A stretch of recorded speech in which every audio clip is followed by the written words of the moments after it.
Baiklah, Assalamualaikum warahmatullahi wabarakatuh. Alhamdulillah, alhamdulillahirabbil alamin. Assalatu wassalamu ala asrofil anbiya'i wal mursalin wa ala alihi wa sahbihi ajma'in. Amma ba'du. Yang pertama-tama, marilah kita panjatkan kehadirat Allah Subhanahu wa taala yang telah memberikan kita nikmat kesehatan dan kesempatan sehingga kita masih bisa merasakan nikmat atau hikmah yang Tuhan berikan kepada kita hingga saat ini.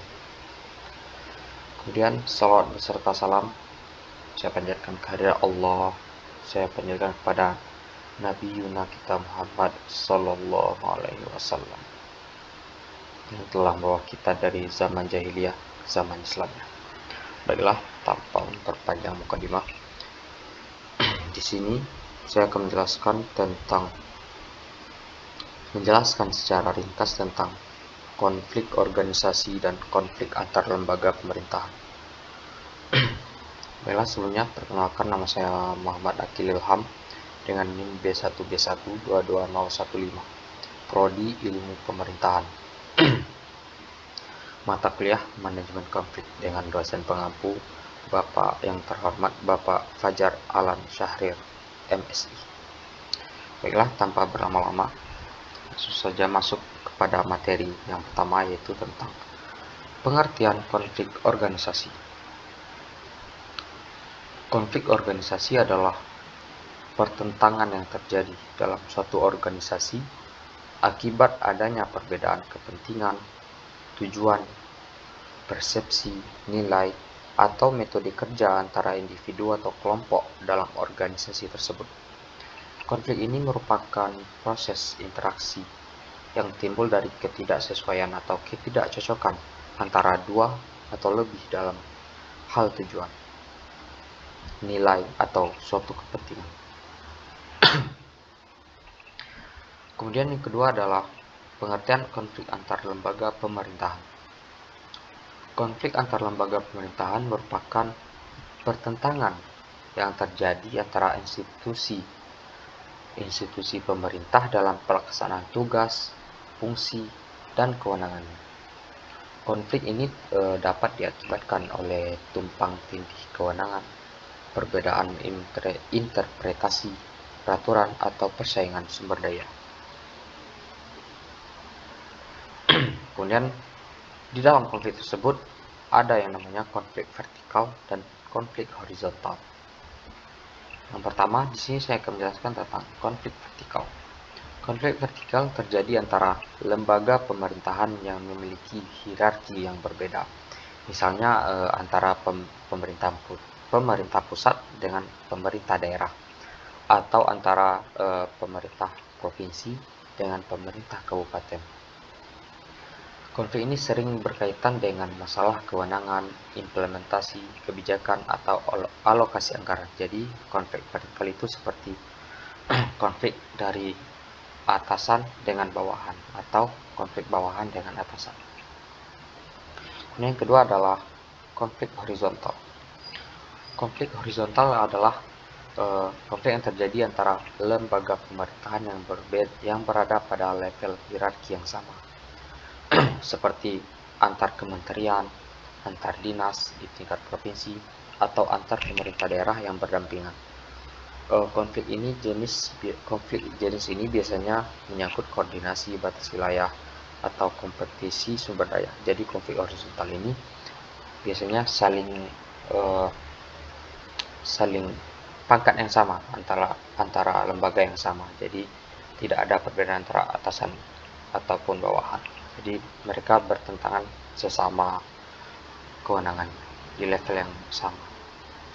Kemudian di sini saya akan mengambil tentang studi kasus konflik KPK dan Polri dalam kasus simulator SIM pada tahun 2012-2013. Latar belakang konflik ini ialah konflik KPK dan Polri ini dalam kasus simulator SIM bermula ketika KPK menangkap Irjen Joko Susilo, mantan Kepala Korlantas Polri, terkait dengan dugaan korupsi dalam pengadaan simulator SIM pada tahun 2012.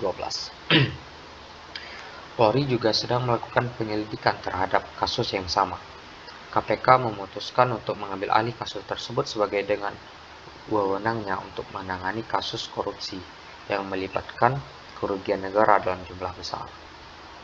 Ketegangan meningkat ketika Polri menolak menyerahkan berkas perkara kepada KPK dan bahkan menangkap Novel Baswedan yang saya itu memegang jabatan sebagai penyidik KPK yang menangani kasus tersebut dengan tuduhan penganiayaan saat ia masih bertugas di Polda Bengkulu. Situasi ini semakin memanas dengan adanya upaya Polri untuk menjemput paksa penyidik KPK yang berasal dari Polri. Berdasarkan latar belakang, jenis konflik ini merupakan konflik horizontal karena terjadi antara dua lembaga penegak hukum yang memiliki kedudukan yang sama. Kemudian faktor penyebab konflik adalah salah satunya adalah tumpang tindih kewenangan dalam penanganan kasus korupsi. Kemudian ada ego sektoral dan semangat korps yang tinggi di masing-masing lembaga.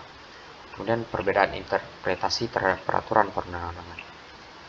Kemudian dampak terhadap tata kelola pemerintahan yaitu menurunnya kepercayaan publik terhadap lembaga penegak hukum, terhambatnya proses penegakan hukum, dan terjadinya ketidakpastian hukum. Kemudian memburuknya citra pemerintah di mata masyarakat, terhambatnya reformasi birokrasi, dan ketidakefektifan pelaksanaan fungsi dalam kelembagaan. Kemudian adapun solusi untuk mengatasi konflik tersebut ialah menurut saya untuk menyelesaikan konflik antar lembaga pemerintah seperti kasus KPK dan Polri diperlukan pendekatan sistemik yang melibatkan reformasi kelembagaan dan penguatan koordinasi. Yang pertama, perlu adanya kejelasan pembagian kewenangan yang didukung oleh regulasi yang tegas mengenai mekanisme koordinasi dan supervisi antar lembaga penegak hukum. Kedua, dibutuhkan forum komunikasi berkala yang mempertemukan pimpinan lembaga untuk membangun kesepemahaman dan menyelesaikan potensi sejak dini. Ketiga, penguatan peran lembaga penengah seperti kementerian koordinator atau bahkan presiden sebagai pemimpin eksekutif tertinggi untuk mengambil peran mediasi ketika terjadi konflik serius. Kemudian yang keempat ialah perlu dikembangkan budaya organisasi yang lebih berorientasi pada kepentingan publik daripada ego sektoral. Melalui program pendidikan dan pelatihan yang menekankan integritas, profesionalisme, dan kolaborasi, langkah-langkah ini akan mendorong terciptanya tata kelola pemerintahan yang lebih efektif dan harmonis, dengan tingkat konflik antar lembaga yang minimal dan dapat dikelola secara konstruktif. Kemudian ialah penjelasan yang dapat saya sampaikan tentang konflik antar lembaga pemerintahan. Seperti yang studi yang saya ambil ialah kasus Polri dan KPK. Berikut adalah referensi yang saya cantumkan dari jurnal dan ada 2 buah dari YouTube tentang video. Baiklah, sekian, terima kasih. Itulah yang bisa saya sampaikan. Lebih dan kurang saya mohon maaf. Saya akhiri dengan Assalamualaikum warahmatullahi wabarakatuh.